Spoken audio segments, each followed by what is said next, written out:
Are we winning or losing the culture war? Well, we're going to find out this week with my interview with the Alliance Defending Freedom. Stay tuned. How do I bring my faith to work? How do I tap into the power of God in my work-life call? Why am I going through this adversity? Is God mad at me? I'm Oz Hillman, and I've been helping leaders like you answer these questions and more for over 30 years. That's what this podcast is all about. Let's learn and grow together. Welcome to TGIF, Today God is First.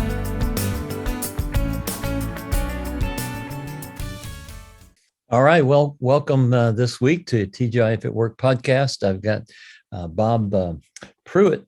I've got Bob Pruitt with us this week with ADF, and he is he's a senior counsel and director of corporate affairs at ADF, and ADF means Alliance Defending Freedom. And I've known about them for a long time. They are one of the great ministries really fighting the culture war, and they're doing a fantastic job. And, Bob, welcome. And just why don't you tell people from your perspective what ADF really does? Sure. Well, first, thank you so much, Oz, for this opportunity to be here with you and your constituents. It's a blessing, so thank you. So Alliance Defending Freedom is a nonprofit Christian organization, and we advocate for religious freedom, freedom of speech, sanctity of life, marriage, family, and parental rights. And we all do that to keep the doors of the gospel open. Yeah, and practically speaking, what you guys do is you hear about situations, or people come to you about situations they find themselves in, and often nothing they picked a fight over, but the liberal world has come at them for standing up for truth and biblical beliefs, and they've had nowhere to turn, and you guys take up their case. And because of the nonprofit status, they don't actually have to pay for that, right? It's covered by donations of people who want to be a part of the fight, right? Yes, absolutely. I'll give you an example. Many of your listeners may be familiar with the Jack Phillips Masterpiece Cake Shop case. So this originated about 7 years ago, and Jack has a bakery that's in a suburb of Denver, Colorado, and he serves everyone. But as a cake artist, he doesn't create all messages. And he's been consistent. He's been open for over 25 years at this location. And for example, if there was something that was satanic in the message, he wouldn't do it. If it was celebrating divorce, he wouldn't create the message. If it was a celebration of Halloween, he didn't create the message. And some people may agree or disagree with his thoughts, but he was consistent with his faith. And so this was, again, about 7 years ago, and a same-sex couple came and said that they wanted to have Jack create a wedding cake for them. And he politely said he could not do that. That was against his faith, but he recommended several other bakers that could handle that for them. But that wasn't good enough for them or the Commission on Human Rights there in Colorado, and he got sued. It went all the way up to the Supreme Court, and blessedly, we had a 7-2 decision that was in Jack's favor, that he had the right to refuse, based upon his convictions, this request. And the Commission on Human Rights there in Colorado overstepped their bounds in trying to sue him and enforce, but basically is their Equality Act there in Colorado. That's awesome. And, it's important that I think our listeners understand that, we don't just have to be people that are run over. Having a faith doesn't mean that you just let the culture run over you. Jesus went in and overturned the tables because there was unrighteousness, and there was, just because it had become a norm in the culture didn't mean it was right. And so there are things that are happening in our culture that we have to stand up for, because the culture is going to take over if you don't. And that's not being a radical as much as standing in the gap for the culture. Jesus said in Ezekiel, I think 22:30, I looked for a man or woman who would stand in the gap, but I found no one who stood at the wall, to pray for it, but also to stand in the gap culturally. And so we have to do that, and ADF does a fantastic job of that. And your predecessor and I worked on a project, and you guys have updated your project, and one of those is Faith in the Workplace Legal Protections, and this is a great resource that they do, and we make this available also through a PDF to those who request it. So a lot of Christians in the marketplace don't understand the freedoms they actually have and freedom of speech in their companies and what they can do within their companies. And so it's important that you understand your legal rights in the marketplace, because I tell you what we're seeing today with some of the things that are happening, it's unheard of. And of course, one of those is this vaccine mandate. Every time I see that, my blood begins to boil. But how are we doing on that fight? So let me walk through with the vaccine mandate of how we got to our current situation. So September 9th, President Biden got on the television and issued executive orders that broadly held that private employers that had 100 or more employees had to have their workforce either fully vaccinated or to be tested weekly. Then following up from that, on November 6th, OSHA issued what is called its Emergency Temporary Standard, and that provided regulations that followed up on President Biden's executive orders. Talked about deadlines that it was going to use to enforce it and fines that it would impose. Just as a little bit of background, OSHA has really used this ETS, or Emergency Temporary Standard. It's reserved for situations they call, and this is a term of art here, grave danger, an emergency.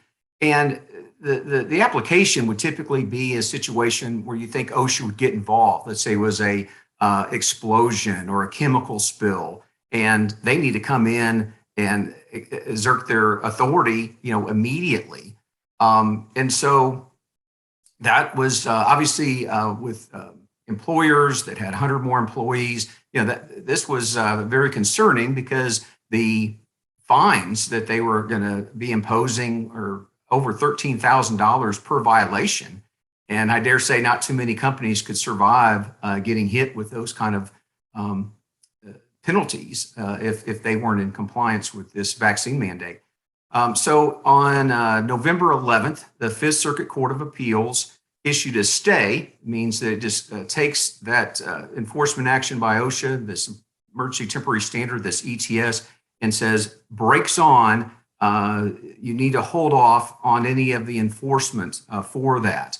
And then they followed up later on November 11th to reaffirm this temporary stay and bless you, and to enter in this stay.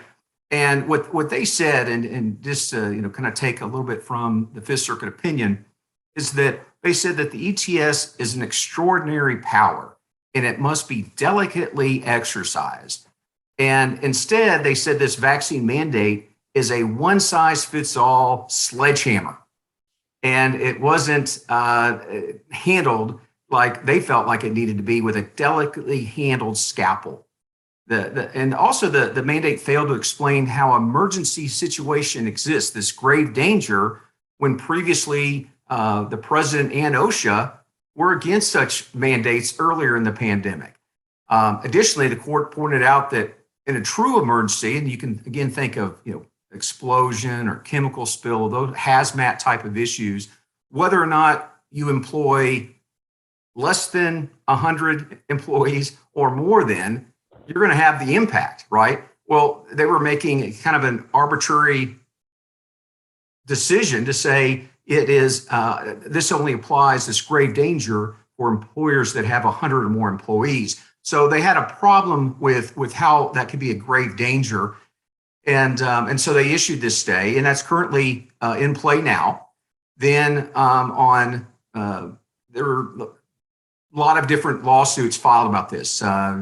Many states were involved in this. Many employers were involved trying to get some direction. And so there's a federal law that says that if you file the same issue in various circuit courts around the country, then they need to be consolidated. And they're consolidated by a lottery system. And on November 16th, the Sixth Circuit won the lottery, and it's going to be hearing on a consolidated basis all the different claims that have been made across the country, and they'll hear that.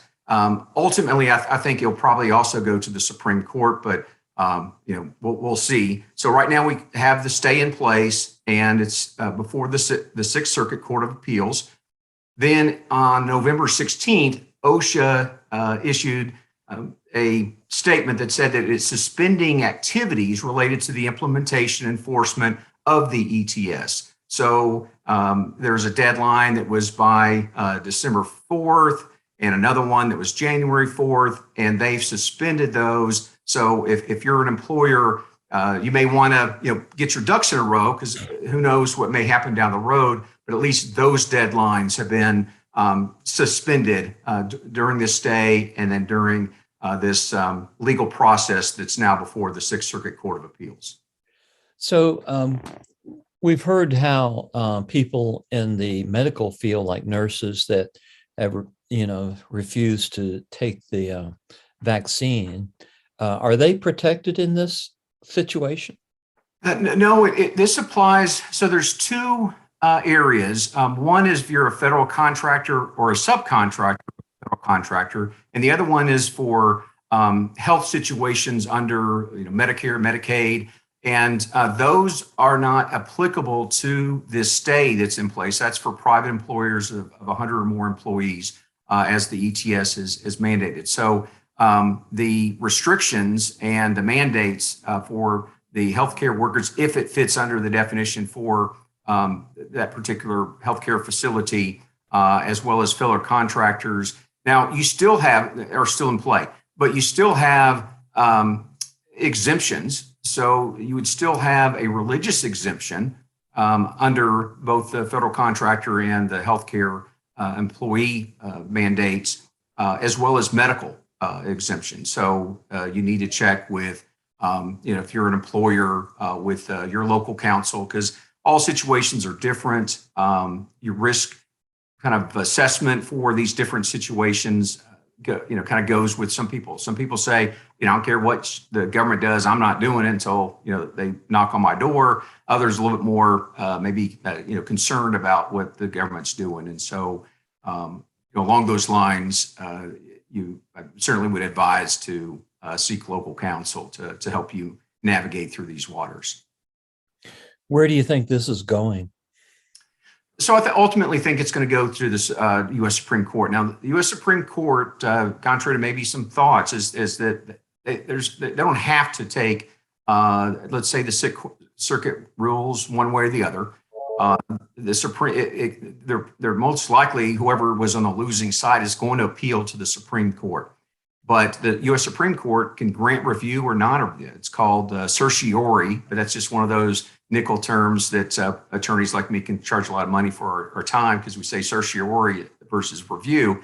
But the situation is that it'll most likely go to the U.S. Supreme Court. I think with the gravity, we're talking about impacting 80 million workers across the U.S. I imagine that the U.S. Supreme Court will accept review and ultimately decide, is this mandate proper? Is the proper use of the president and OSHA's authority, or does it exceed that? And does it have to go to the rulemaking authority, which we know to be Congress, versus agency that's under the executive branch? So we'll just have to see about those issues. Well, another issue that's come up is this Equality Act. Tell us what that is and why we should be concerned about that. Sure. It's interesting is that I will go across our great nation and meet with Christian business leaders, and I'll often ask the question, "Who's heard of the Equality Act?" And this is unscientific. This is just my take on it. Is that less than 10% of the audiences that I have spoken to know something about this Equality Act? But here it is.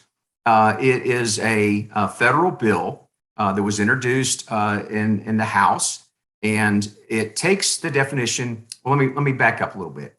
So we may recall from our government classes or civic classes, either in high school or college, that there are, or 1964, the Civil Rights Act passed, and that had protected classes that we know to be race, creed, color, sex, and religion.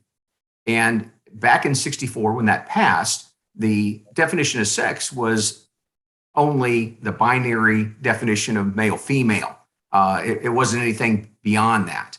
But now we have this bill that's introduced that would include what we call SOGI. It stands for sexual orientation, who your partner is, gender identity, what gender you're identifying with. So SOGI. And it includes SOGI status in the definition of sex.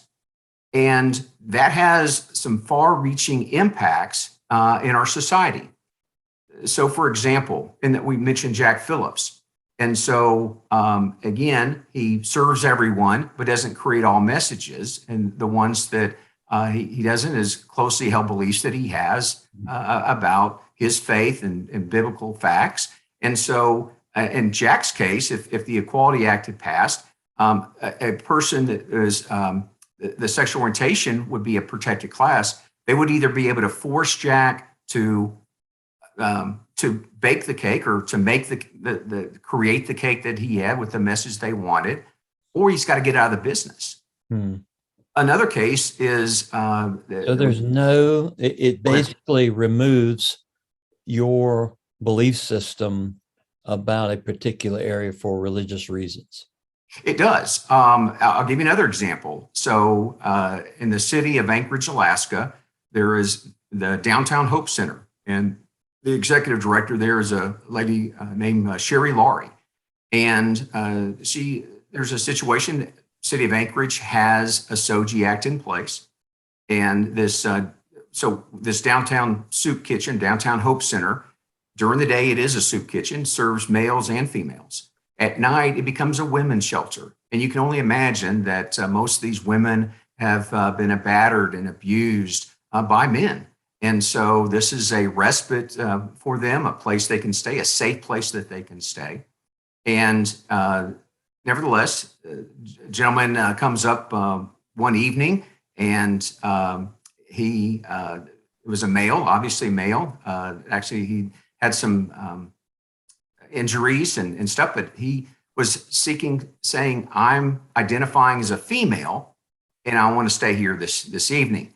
And they said, "Sorry, we're going to take you and get your injuries taken care of, but this is a women's only facility during the night, and we need to be able to protect them, and so we're going to get you some help, but you're not going to be able to stay here tonight." Well,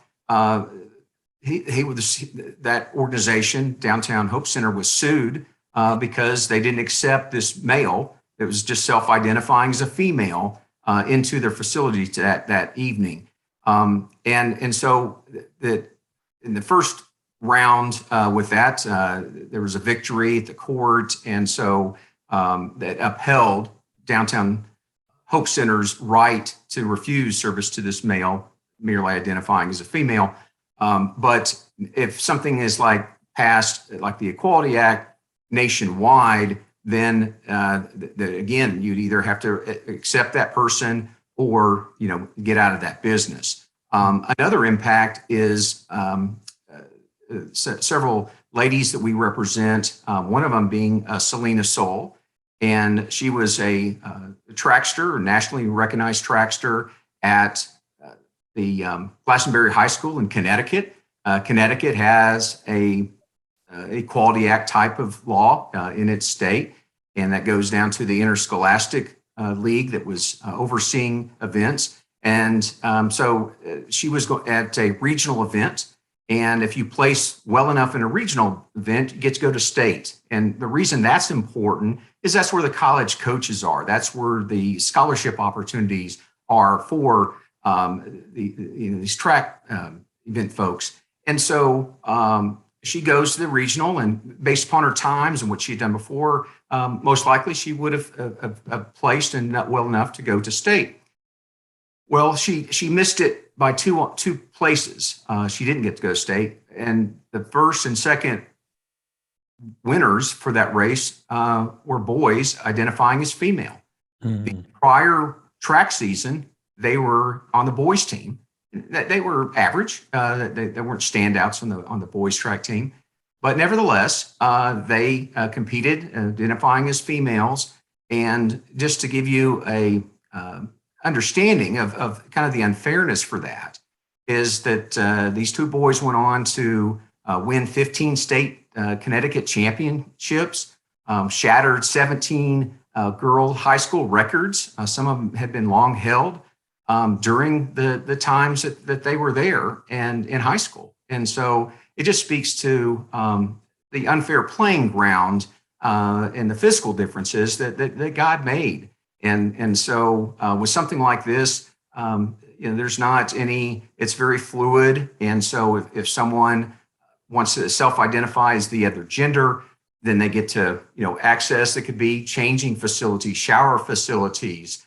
And this not only goes to adult facilities, let's say it was a workout facility, but also into the schools. And there are situations now, this isn't just theoretical or hypothetical, that males have had access to elementary schools and middle schools and high schools. And I think that's just impinging upon the privacy of our girls and women. And this is what happens if something like this is in place. It's the impact of it. And interestingly enough, just one real quick point. Interestingly enough, this did pass the House of Representatives. So it's right now just it's in the Senate. Based upon our best intel, it won't move out of the Senate, at least for this legislative session. But nevertheless, it's 50-50 with Vice President Harris getting to have the deciding vote if something is that close. We're certainly it's a situation where it could have major impact, but most people don't know about it. And so what I recommend is that you contact your congressmen and women, you contact your senators, because it's surprising the number of calls that you would think that make a difference at both those levels. And so anyway, you were going to. Yeah, that's just that's just amazing. When I often say that the more you go away from God's value system and his laws, the more you lose your common sense. And we see that taking place in this administration, just laws being made that have no common sense to them.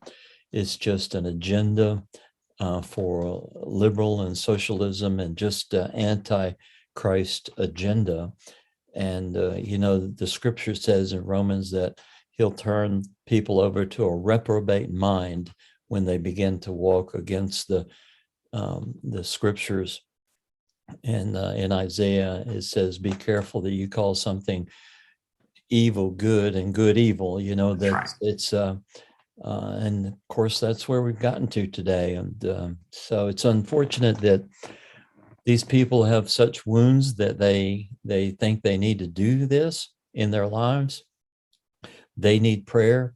But at the same time, we as believers have to set some boundaries so these people cannot use this agenda to destroy our children.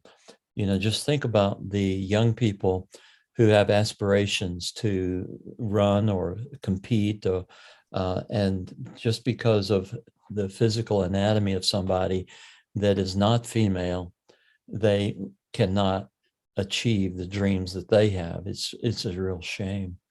So it is. And like you were mentioning with Isaiah 5:20, woe to those who call evil good and good evil. And that's exactly the time that we have. Now, I believe as Christians, we're called to love everyone, and everybody has equal value and dignity. But we need to stand up for our rights. And if we don't, we'll lose them. And so we need to be able to vote and call our congressmen and women and call our senators and get involved in that process. It's surprising. I'll give you a little bit of a story.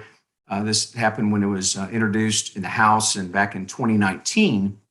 And we got together a group of people and visited, I think it was about 15 different congressional offices. And out of the 15, they had not heard any opposition to this Equality Act. And I think it's not because, people didn't oppose it. It's just they didn't know about it to oppose it. And so that's why we appreciate opportunities like this to be able to educate your group and your constituents on, hey, this is out there and it's serious and here's the implications. And we're not just talking theoretical.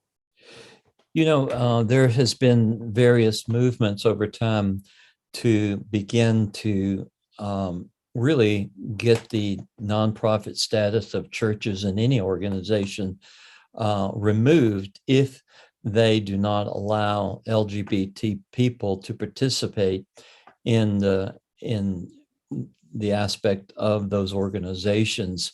Where are we on that fight?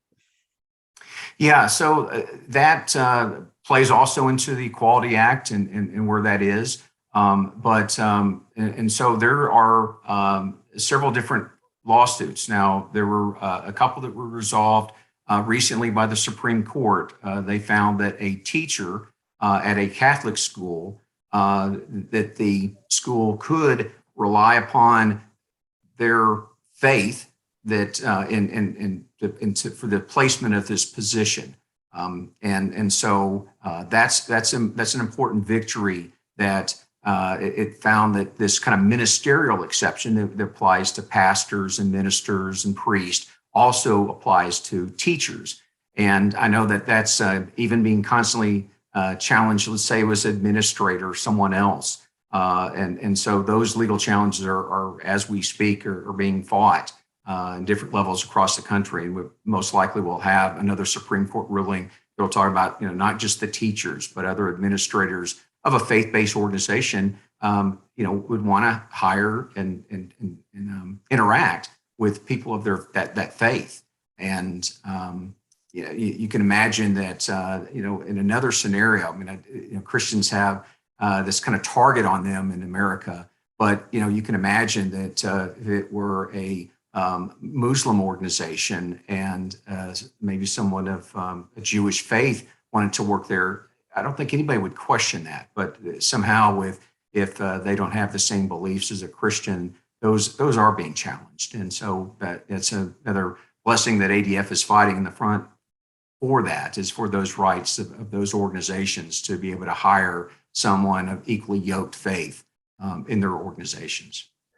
So let's shift now and talk a little bit about the abortion issue. And when we got some of the recent appointees on the Supreme Court, many of us were encouraged that maybe, just maybe, that Supreme Court Roe versus Wade might get overturned. In the meantime, many of the states have taken on a strategy to limit abortions based on the term of pregnancy. Give us a picture of the landscape going on right now. Sure. So the Supreme Court accepted review of a case called Dobbs, and that's based upon, I believe it's the Mississippi law that passed there that said that you could not have an abortion after 15 weeks.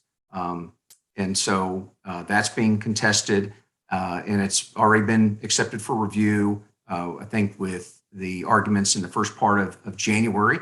They'll have oral arguments, and hopefully we'll have a decision in June. Hopefully it's instructive that review was granted, and that perhaps the court will see that Roe v. Wade is a horrific overreach with respect to abortion, and that another state that's gotten some media on it is Texas, and two aspects of that. One is that it wasn't allowing abortions for after 6 weeks of pregnancy.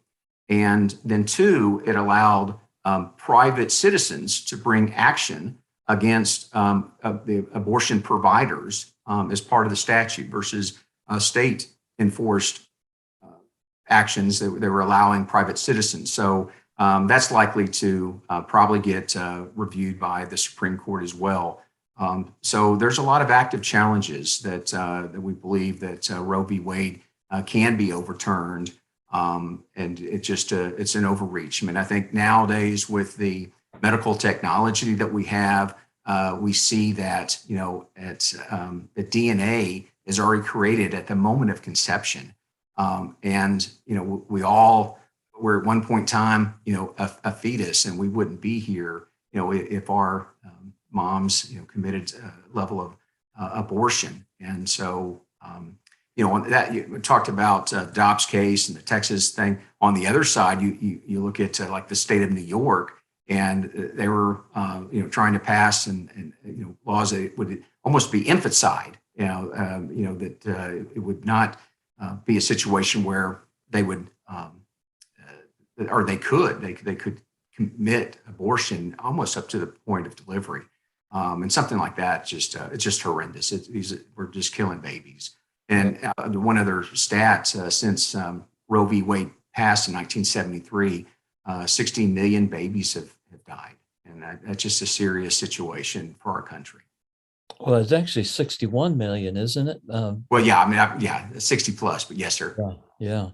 So it's a sad thing. Are you encouraged by where we're going right now, or what's your sense of where we are? Yes, sir. I am encouraged. I think that with the Supreme Court accepting the Dobbs case, and I think that the Supreme Court wants to review where we're at as a nation on abortion, and what are those rights, and is that something that it's now just kind of abortion on demand. And it looks like some states want to go that way, even to the point of infanticide, as I was mentioning. So I'm encouraged that the U.S. Supreme Court's reviewing that and looking at, should this be restricted? Should it even be outlawed like it was before Roe v. Wade? Yeah. Well, Bob, how can we as a group help in being part of the battle here? Yeah, excellent. Well, I think, one, as we're talking before, is just getting involved. And that could be on a board. So that might be a school board, because we see a lot of these situations that are happening now are in the schools and as part of the curriculum. So perhaps the Lord has you where you are to be maybe a part of a school board, or, a lot of these companies that we have that you're part of a group of other companies that are like-minded or that are part of the same association that you do. And those affiliated agencies are good to get involved in. We had some unfortunate movements at the National Association of Manufacturers, where the board was making decisions. One of them was to issue a letter of support of the Equality Act. And, for all of the National Association of Manufacturers, a very large organization of NAM, we talked to some of the board members on there, and they just felt like several more that would have been a little bit more conservative in their approach would have had a different course of action than they ultimately had. So that's getting involved in that, or like I was mentioning, calling your congressman, calling your senators. Those are very important as far as our process. They need to be able to hear from us, because I was telling you that they had not heard from us from our views, and if they don't know, they don't know. So that's important. And there's ADF, but there's other groups that are like us and what we do, and to fight for the causes, because you take that Jack Phillips situation. Millions of dollars, with legal fees and expenses have had to be issued because of that case. And, there's no way Jack would be able to afford that. And there's others, obviously, as well. So look at opportunities to be able to, help out organizations like ADF. Let's give our people your website address. Sure. So it's adflegal.org, and you can go there. The Faith in the Workplace guidebook is there. So adflegal.org/faith in the workplace, no spaces, faith in the workplace will get you a PDF of that Faith in the Workplace guide. Well, great, Bob. Bob, this has been very informative, and I pray that everybody listening will really be a part of the battle to be salt and light in our culture. And Bob, I'd like to pray for you before we get off. Absolutely. Thank you. Father, I thank you for Bob and ADF and all that they're doing to stand in the gap for our culture, for our faith, and for Jesus Christ and his values. And we ask you, Father, to just give them more resources and help them to really gain favor as they are going up many Goliaths so many times every day. And we thank you for what they're doing, and just pray for your mercy and your favor on the work of their hands. In Jesus' name, amen. Amen. Amen. Thank you, guys. Bob, thanks for being with us. God bless. It's our pleasure. God bless you. All right.